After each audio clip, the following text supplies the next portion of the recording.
Identify all the rays shown in the image below. And just as a reminder what a ray is, a ray starts at some point and then goes on forever in some direction.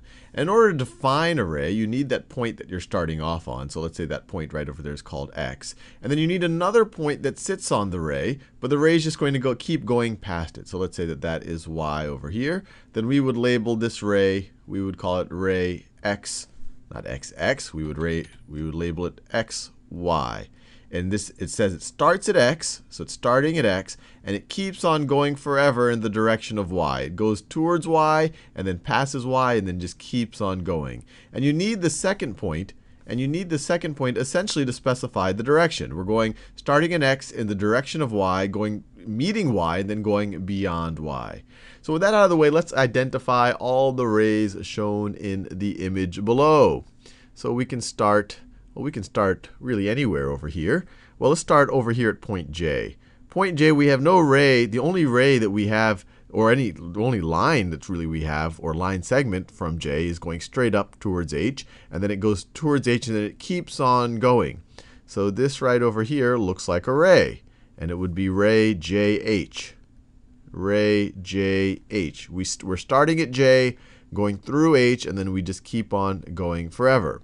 Now, if you go to point H, there is no ray HJ because the line ends at J. It doesn't keep on going forever. So there is no ray HJ. And there is no ray H because just with one point, you're not specifying a ray. You're not specifying the direction. You might be tempted to say that this is a ray, but there's no point over here to help specify the direction. So just using this one point, you can't say that this ray is starting right over there. So looking at this part of our diagram right over here, the only ray is JH. Now let's look at the other points. So that is JH. If we look at point C, once again, you might want to create a ray that goes here to the right, but there's no other point to specify the direction. So we're going to have to go in the other direction. So you could have a ray called CE, starts at C, goes through E, and keeps on going forever. So that would be ray CE. And you might say, well, and you could also have a ray that starts at C, goes in the direction of F, and goes on forever. But these are actually the same ray. These are actually the same ray because F sits on ray CE and E sits on ray CF. Remember, the second point is really just helping you specify the direction that you're going to keep on going in forever. So these two are the same ray. CE is this ray that starts at C and keeps on going to the left forever. CF is the ray that starts at C and keeps on going to the left forever. So these two are the same ray. So they'll only count as one ray. Now let's think about what we can do from point E. Well, we can start at point E and keep on and going in the direction of C, go through C and keep going. So that's a ray. You have ray EC. You could start at point E and go in the direction of A and keep going. So that's another ray, ray EA. And you can start at point E and go in the direction of F and keep going. So that is ray EF. And just to be clear, EF is different than CF because they're starting at two different places.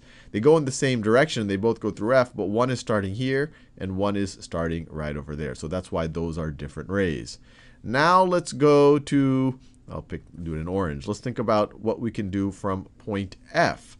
Point F, you might be tempted to go to the left, but there's no other point here. They haven't given us any other point to specify this direction. So let's think about to the right. We could have ray FE, start at F, go through E, and keep on going. So you could have ray FE. And then you might say, well, there's also ray FC, start at F, go in the direction of C, go through C, and keep on going. But that's the same thing as FE. Point C is on ray FE. This is ray FE right over here. And E is on ray FC. So these are actually the same ray. And then finally, we haven't focused on point A just yet.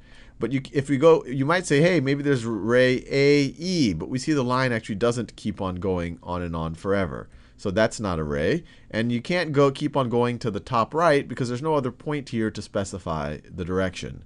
And so that's about all we can do about finding the rays given the points that have been specified. If they specified some more points, for example, if they gave us a point right over there, we would have been able to define other rays. We could have had this, if this was point G, you could have ray GH, you could have had a ray GE, you could have had ray GF, but they didn't give us that point. And if you had other points over here and here and here, you could have had those rays that start at F to the left, H going upwards, A going to the top right, but they didn't specify it. So I'm guessing that the way the question was written, they say identify all the rays that have that involve the blue points that were given in the problem. And if we think about those, there are 1, 2, 3, 4, 5, 6 using those original blue points that they gave us in the problem, and only those original blue points.